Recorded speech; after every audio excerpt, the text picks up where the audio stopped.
Hi guys, so Michael Gove, the Cabinet Minister responsible for preparing Britain for leaving the transition period, spoke in Parliament on Wednesday to describe what companies have to do in order to be ready for Brexit. So let's hear what he had to say.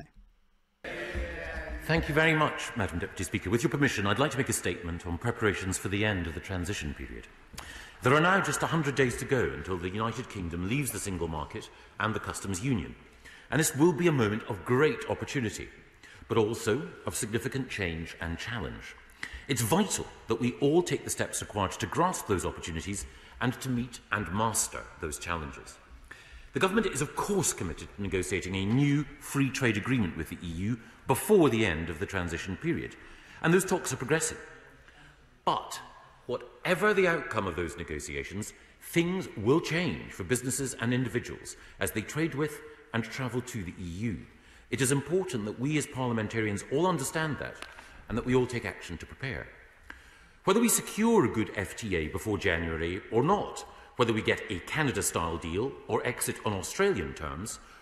Okay, so what he said here is, if we get a good free trade agreement or we don't, so you get a bad one, or if you exit on with a Canada-style agreement, which is not possible because the European Union have said quite clearly you're not getting a Canada-style agreement because Canada and the UK are completely different economies, completely different countries. So you're not getting a Canada-style agreement. And also, even if we were to give you one, Canada would not be very happy with that. And we don't want to piss off Canada. And then finally, the Australian type deal, there is no Australian type deal. That is why Australia wants to have a deal with the European Union, because the conditions they have at the moment are so bad, they would prefer to have a deal. So the option is a free trade agreement, a Canada deal that doesn't really exist, or an Australian deal that means nothing. We will have left the single market and the customs union. And that fact means adjustments for businesses trading with the EU, changes for citizens travelling to the EU, and of course new responsibilities for government in both scenarios. The superb civil servants at Her Majesty's Revenue and Customs and their colleagues across government are working with business to ensure that exporters and importers are ready for new rules. Every business trading with Europe will need to thoroughly familiarise itself with new customs procedures, and whether they develop the capacity in-house or work with a customs intermediary, enhanced preparation is vital. The government's invested in increasing custom agents' capacity, it's supported growth in the sector, and of course it stands ready to do more. And yes, we're spending lots of money on bureaucracy and preparing for bureaucracy. We're spending lots of taxpayers' money not on supporting companies to actually produce something. We're supporting companies in order to deal with bureaucracy that we're going to impose upon them. And HMRC are also able to support businesses to secure the AEO, or consignor and consignee status, which eases the flow of goods. Businesses which are fully ready for life outside the customs union will also, of course, be better prepared for the growing number of export opportunities outside Europe, as the UK establishes new trade relationships with partners across the globe, following the highly successful conclusion of our new trade deal with Japan. Highly successful? That's a very subjective point of view there. And because preparing for customs procedures will be required with or without a free trade agreement, these adjustments can't, of course, be left until the last minute. More and more... So it cannot be left to the last minute. So the government are saying you have just 100 days to do everything. But the problem is that also the government are not ready. I uploaded a video recently about how there was a software system that is not ready for use yet. A few weeks ago, I uploaded a video about another software system that hasn't been tested yet. So the government are expecting companies to be ready, but they're not ready themselves. Businesses are becoming fully prepared, but there are still many who've not quite taken the steps they need to. Our survey evidence indicates that while 78% of businesses have taken steps, just 24% believe that they're fully ready.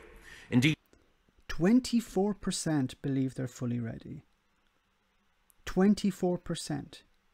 Now he talked about 70-something% who are looking into it, which means nothing. But 24% of companies are not ready, or actually, sorry, only 24% are ready for Brexit. The remainder are not ready. This is insane. There is 100 days to go before the end of the transition period, and the vast majority of companies who need to trade with the European Union are not ready for it. 43% of businesses actually believe the transition period will be extended, even though the deadline for any extension has now long passed, and the date that we leave the single market and the customs union is fixed in law and supported across this House. Now, this government's taking action to prepare for that date, with the EXO committee, the cabinet committee charged with preparations for the end of the transition period, now meeting almost daily, taking decisions on trader and hauler readiness, border infrastructure and fisheries protection. The committee has now met 136 times since it was established, and it will continue to meet to make sure that we've taken all the steps required to prepare. But we also need businesses to prepare. The consequences of a lack of business preparedness will be not just economic opportunities missed for those companies who don't prepare, but potentially much wider disruption. So what the government are doing here, and what Michael Gove is doing, is he's preparing the ground to blame companies. Now, I've actually been mistaken up to this point, because I actually believed that the government were going to blame the European Union for any problems with Brexit. Instead, what they're going to do, and they seem to be doing in this video, in this recording of Michael Gove, is they're going to blame companies themselves for not being ready. So let's look at the reality. The government are not ready for Brexit. They don't have the infrastructure in place. They're still looking about buying land to build parking spaces for trucks. They're constructing something at the moment near the ports as well. I uploaded a video about Dover doesn't have the sufficient funding available yet to be ready for Brexit. So the government hasn't done its job, but what it's doing is it's getting ready to blame companies for not actually being ready for Brexit. Now, I hope people understand what's happening here. The government are going to produce an absolute disaster after the end of the transition period, but they're not going to take any blame for it. In the same way as with the pandemic, when the pandemic was going well, dealing with the pandemic was going not so badly, the government were patting themselves on the back. When things started to go pear-shaped, it was the public's fault. People were not following the rules. And in the same way, it's going to be with Brexit. The government have done everything possible. Companies are not following the rules. Companies are not having their paperwork correct. It's not our fault, it's the company's fault. Of course, that's the line they will use. And of course, I think in reserve, blaming the EU. That's why today we're publishing our reasonable worst-case scenario planning assumptions, indicating... So, remember this. I raised this about over a year ago as Operation Yellowhammer. The idea that the UK is not ready to leave the transition period, that there isn't sufficient infrastructure or software in place to deal with this new world after Brexit. But at the time, when anyone brought up the issue of Operation Yellowhammer, the response they got from Brexiteers was Project Fear. That's Project Fear. Now we're hearing Project Fear from the horse's mouth, Michael Gove. What could happen if we don't all secure improved preparedness. I should stress that this is not a prediction or a forecast. It's just a prudent exercise in setting out what could, in the worst circumstances, occur if we don't improve preparedness. And of course, if our neighbours decline to be pragmatic. There's a slight jab at the EU there. The scenario builds on an estimate that only 50 to 70% of large businesses and just 20 to 40% of small and medium-sized enterprises would be ready for the strict application of new EU requirements. We have 100 days, and you're saying this is a worst-case scenario, but it's not a prediction.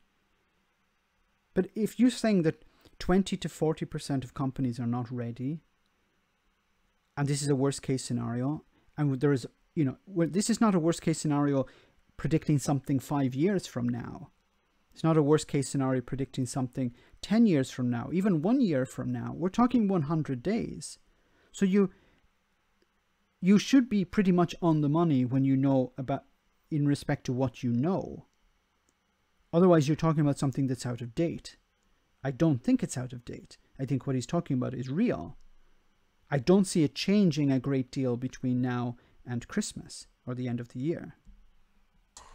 In those circumstances, that could mean that only between 30 and 60% of laden HGVs would arrive at the border with the necessary formalities completed for the goods on board. They'd therefore be turned back by the French border authorities, clogging the Dover to Calais crossing.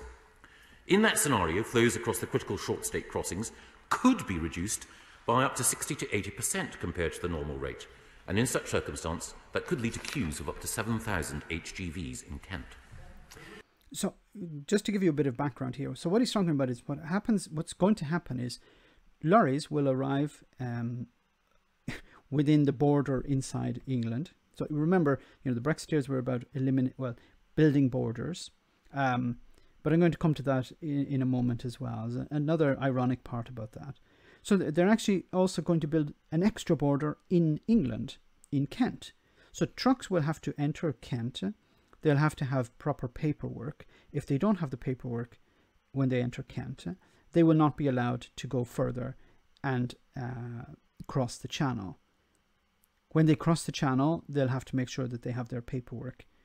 If they don't have that paperwork, they'll be sent back. So they'll have two types of paperwork to prepare. One to enter Kent and then another to enter France. These queues and the associated disruption and delay would of course subside as unready businesses who had their goods turned back at the French border would not want to repeat the experience. So if the companies fail, well, we're not going to help them, but that's their problem. It's if they can't get into France, well, that's their business. But it is clearly far better that everyone is aware now of what is needed to prepare rather than to face additional disruption next year. And that's why we're publishing our reasonable worst-case scenario today. Not just because any prudent government always prepares contingency plans for the worst, but also to illustrate the costs of a lack of preparedness while there is still plenty of time to prepare. Plenty of time. 100 days. That's not plenty of time. Once again, shifting the burden onto companies to prepare for Brexit, because the government haven't prepared for Brexit. They're trying to get out of it. They're trying to, once again, shift the blame, shift the responsibility onto companies so that when things go badly, well, it's not our fault, it's the companies. This government's committed to doing whatever it takes to help business, and we've brought in a comprehensive series of measures to help businesses and individuals adapt to the changes ahead. We're helping businesses which import by introducing new border controls on imports in stages, and full controls will only be imposed from July of next year. So from January to July, there won't be full checks in place. From January to July, I thought Brexiteers wanted secure borders. Michael Gove is talking about an open border for 6 months. How is that possible? Brexiteers said that they voted to secure the borders. Michael Gove is saying we're going to have open borders for the first 6 months until we get things working. So he's encouraging smuggling here. Well, we will try and check some trucks, but we don't have the staff available. We don't have the infrastructure. We don't have the software working. So we'll just have to let some trucks come in.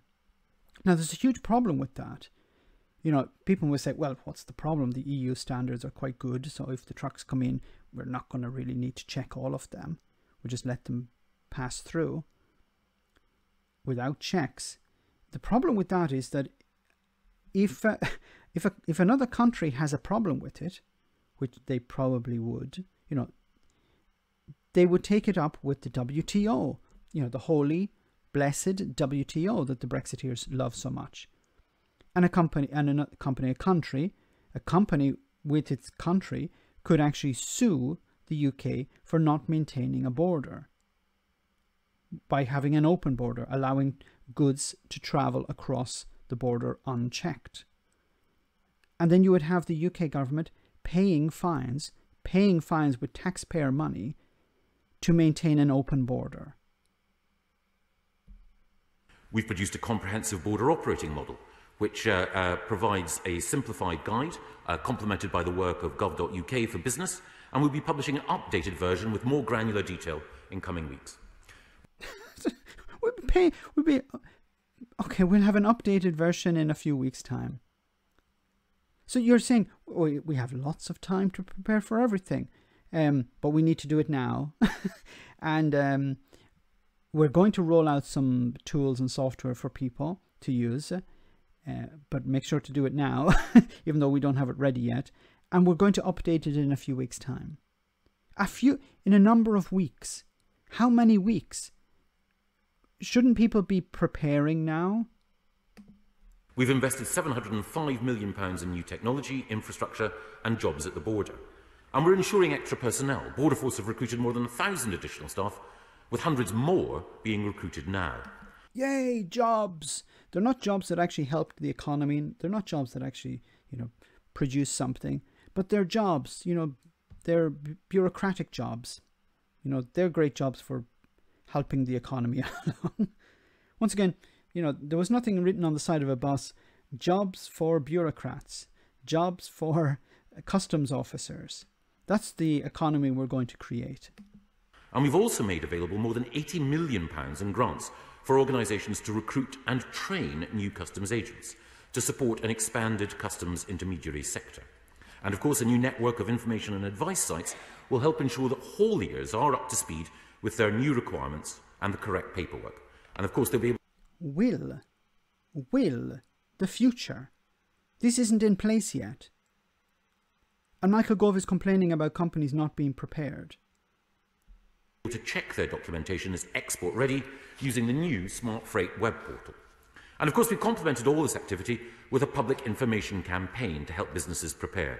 The campaign communicates the actions that all businesses need to take before the end of the transition period, and there's a user-friendly checker tool on the gov.uk/transition page, which details exactly what businesses need to do.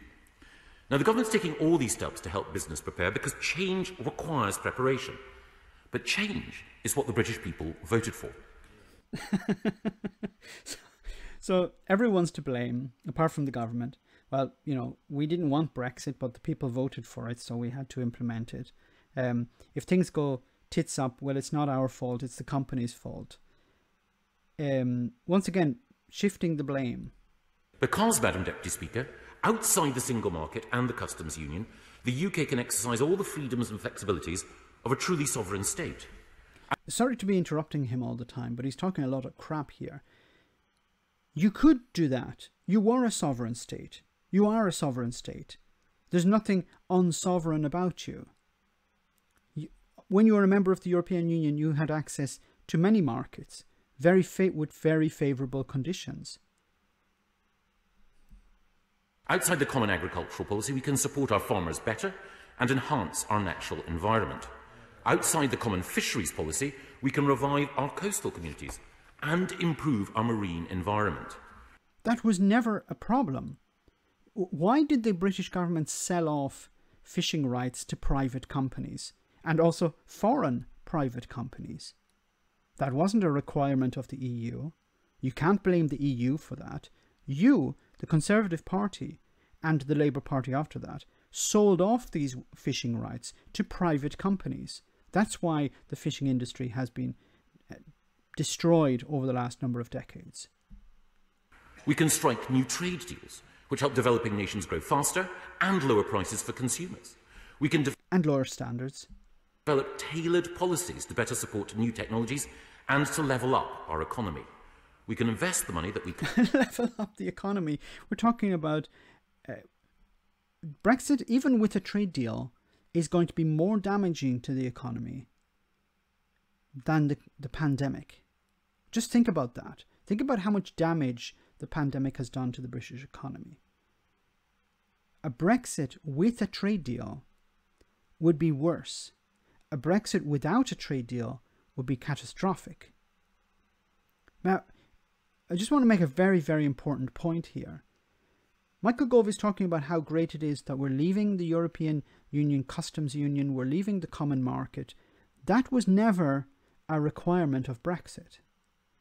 There was nothing written on the ballot form, the ballot paper, to leave the customs union and the single market. Even the likes of Nigel Farage, in the run-up to the referendum for Brexit, said, no one's going to leave the customs union. We'll be able to be part of the customs union, but not be a member. We'll be able to be part of the single market, but not be a member. This was pretty much the message that was being sold to people. People bought the message that, oh, nothing is really going to change, just we will be more free. We won't have to follow any of the rules. Of course, it was absurd. But now the idea leaving the customs union and the single market is a good idea. But remember, that was never sold to people. Currently sent to Brussels, in the NHS, in our science base, and in improving productivity in all the nations of the United. Once again, the lies. Oh, we won't need to spend money, send money to Brussels. We can spend it on the NHS. I remember that bus. Kingdom. We can develop free ports which bring investment to overlooked communities. We can regulate more smartly, legislate more accountably, and strengthen our democracy. These are great. Wow. Strengthen our democracy. That's all I really have to say on this, guys. It's quite disappointing, but this is preparing the ground to blame companies for not being ready for Brexit. The UK government realise, probably the penny has dropped at this stage, that, even if we get a bare bones deal, it's going to be detrimental for the economy. It's going to be detrimental for jobs. So we need someone to blame. We're not going to take responsibility in the same way we didn't take responsibility and have yet to take responsibility for the pandemic. We should be taking responsibility. We're the ones who made the decisions, but we didn't want to take responsibility for those decisions. In the same way, they don't want to take responsibility for Brexit. They know it's going to be a disaster. They're trying to prepare people for that. They know, they're no longer saying it's going to be fantastic, it's going to be great. Everything is much more subdued, but they're preparing the people for the disaster, and they're preparing a scapegoat. The scapegoat will be somewhat the European Union, but mainly business. I want to say a big thank you to all of my patrons. You ensure that this channel continues to exist. I'm eternally grateful for all of your support. If you join Patreon, you will receive instant access to our Discord server, where we have both audio and video chats. You can chat with me and other patrons, where we discuss important and non-important issues. Becoming a patron per month costs about the same as a large coffee, so why not check it out?